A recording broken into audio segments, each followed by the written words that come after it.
मगर क्या हम कभी उन जगहों पर जाकर उन चौंकाने वाले नजारों को अपनी आंखों से देख पाएंगे? अब साइंटिस्ट्स वार्प ड्राइव्स बना रहे हैं और यह पता लगा रहे हैं कि वो किस तरह से हमारे ब्रह्मांड की फैब्रिक में दरार ढूंढकर वर्म होल्स को खोल सकते हैं। वो पूरे ब्रह्मांड को अपनी पहुंच में रखना चाहते हैं, मगर इसके लिए उन्हें फिजिक्स के एक बुनियादी नियम को तोड़ना पड़ेगा। क्या हम लाइट से ज्यादा तेज ट्रैवल कर सकते हैं? इंसान शुरू से ही तारों को देखता रहा है। हजारों साल तक हम यही मानते रहे कि वो भी चांद और सूरज जितने ही करीब हैं, इतने करीब कि हम हाथ बढ़ाकर उन्हें छू सकें। मगर अब हम जानते हैं कि हमारा ब्रह्मांड कितना बड़ा है। सबसे करीबी तारा भी हमसे करीब 40,000 करोड़ किलोमीटर दूर है।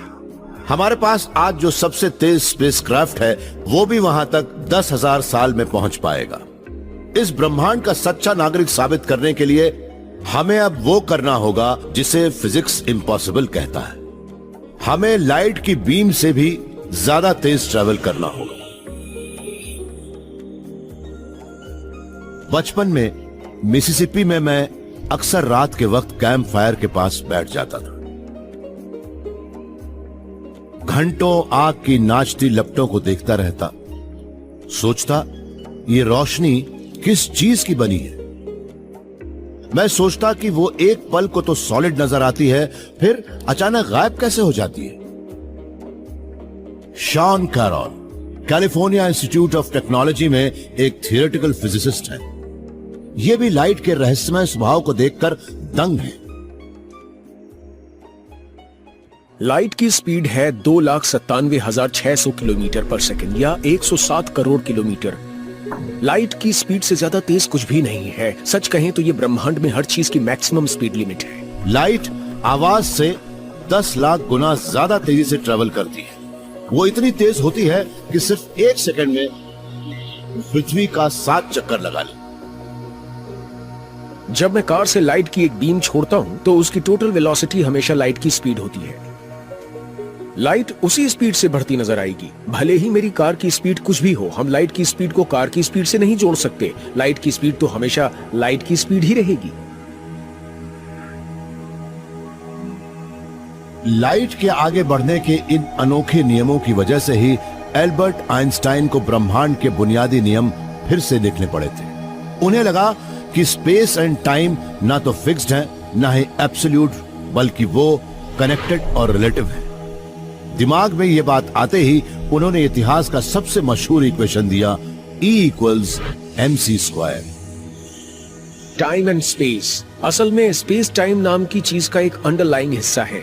आप किस तरह से स्पेस टाइम को टाइम एंड स्पेस में बांटते हैं ये आपके मूव करने पे डिपेंड करता है। इसी वजह से इसके बारे में जब आइंस्टाइन को लगा कि टाइम और स्पेस एक ही चीज है, तब उन्होंने मान लिया कि एनर्जी और मास भी एक ही है। E=mc² का मतलब है कि हम एक रॉकेट में जितनी एनर्जी डालते हैं उसका मास भी उतना ही बढ़ता जाता है। जितना बड़ा होगा उसे उड़ाना भी उतना ही मुश्किल होगा। उसे लाइट की स्पीड पर उड़ा पाना तो नामुमकिन है, क्योंकि तब रॉकेट बहुत ही बड़ा हो जाएगा। जैसे जैसे आप लाइट की स्पीड के करीब पहुंचते जाएंगे वो एनर्जी भी बढ़ती जाएगी। अगर आप वाकई लाइट की स्पीड पर जाना चाहते हैं तो उसके लिए उस स्पीड पर एक्सेलरेट करने के लिए आपको इन्फिनिट एनर्जी की जरूरत पड़ेगी। मगर आपको एनर्जी भले ही मिल जाए पर आप उस स्पीड तक कभी नहीं पहुंच पाएंगे। रिलेटिविटी की वजह से लाइट हमारी दोस्त भी है और दुश्मन भी। उसकी बेहद तेज स्पीड की वजह से हम पृथ्वी के 2 कोनों पर भी करीब करीब फौरन ही कम्युनिकेट कर सकते हैं। मगर चूंकि हम लाइट से ज्यादा तेजी से मूव नहीं कर सकते, इसलिए हम अपने सोलर सिस्टम में उन तारों तक कभी पहुंच ही नहीं सकते जो हमसे काफी दूर है। मगर ये साहब मानते हैं कि ये हमें इस कॉस्मिक जेल से बाहर निकाल सकते हैं। ये मानते हैं कि इन्होंने आइंस्टाइन के नियमों को मोड़ने का उपाय ढूंढ लिया है, जिससे अब हम तारों तक पहुंच सकते हैं। मिगेल एल्क्यूबिएरे मैक्सिको सिटी के एक फिजिसिस्ट हैं और इन्होंने वार्प ड्राइव बनाया है। मेरा वार्प ड्राइव एक से दूसरी जगह पर जाने का एक तरीका है, मगर ये बिल्कुल अलग है। हम आमतौर पर स्पेस में चलते हुए या उड़ते हुए जाते हैं, मगर ये वो तरीका है जिसमें हमें कुछ नहीं करना है, उसके अंदर स्पेस ही मूव करेगा। मिगेल की सोच निकली है आइंस्टाइन की थ्योरी ऑफ रिलेटिविटी के एक दूसरे पहलू से। वो ये है कि स्पेस का शेप मास या एनर्जी से डिस्टॉर्ट हो सकता है। इसका बेसिक आइडिया ये है कि हम स्पेस को अपने चारों ओर फैला सकते हैं। इससे हम अपने पीछे रखी चीजों से काफी दूर जा सकते हैं और अपने सामने के स्पेस को सिकोड़कर उन चीजों के ज्यादा करीब पहुंच सकते हैं जो हमारे सामने हैं। मगर इस दौरान हम अपनी जगह से नहीं हिलेंगे। मान लीजिए कि ये एक स्पेसशिप है, इसके लिए हमें स्पेस में उड़ना होगा, मगर हम इसमें लाइट की स्पीड से तेज नहीं उड़ सकते। मगर हम स्पेस को यहाँ से सिकोड़ देते हैं और इसे यहाँ से फैला देते हैं। अब आप देख सकते हैं कि ये इसके करीब आ गया है, मगर उस किनारे से काफी दूर हो गया है।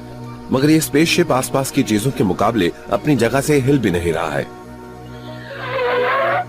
मिगेल की इस सोच की सबसे बड़ी खूबी यह है कि स्पेसशिप असल में स्पेस टाइम के बुलबुले के अंदर खड़ा है। चूंकि वो चल नहीं रहा, इसलिए उसका मास भी नहीं बढ़ रहा। हम इसमें किसी भी स्पीड पर जा सकते हैं, क्योंकि फिजिक्स का कोई भी नियम ये नहीं कहता कि हम कितनी तेजी से स्पेस को वॉर्प कर सकते हैं, कितनी तेजी से स्पेस को सिकोड़ या फैला सकते हैं। हम किसी भी स्पीड पर ऐसा कर सकते हैं। मिगेल का यह वॉर्प ड्राइव आइंस्टाइन की कॉस्मिक स्पीड लिमिट थ्योरी का ही अनोखा फैलाव है। मगर यह अभी भी सिर्फ एक ही है और इसमें एक बड़ी अहम चीज गायब है, एक एक्सोटिक सब्सटेंस जिसे नेगेटिव एनर्जी कहते हैं। वो चीज जिसके वजूद पर भी बहुत से साइंटिस्ट्स को यकीन नहीं है, मगर एक शख्स को नेगेटिव एनर्जी पर पूरा यकीन है। वो मानते हैं कि उन्होंने उसे अपनी लैब में भी बना लिया।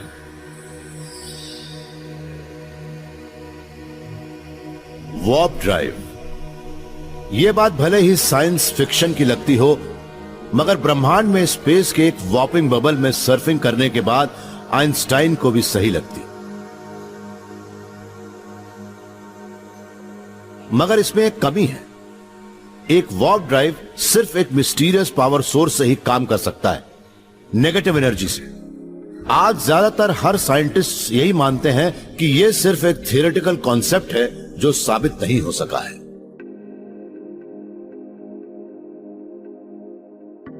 मगर येल यूनिवर्सिटी के एटॉमिक फिजिसिस्ट स्टीव लैमरो मानते हैं कि वो एनर्जी के इस एक्सोटिक रूप का पता लगाकर ही दम लेंगे। उनके मुताबिक इसका जवाब छिपा है स्पेस के फैब्रिक में।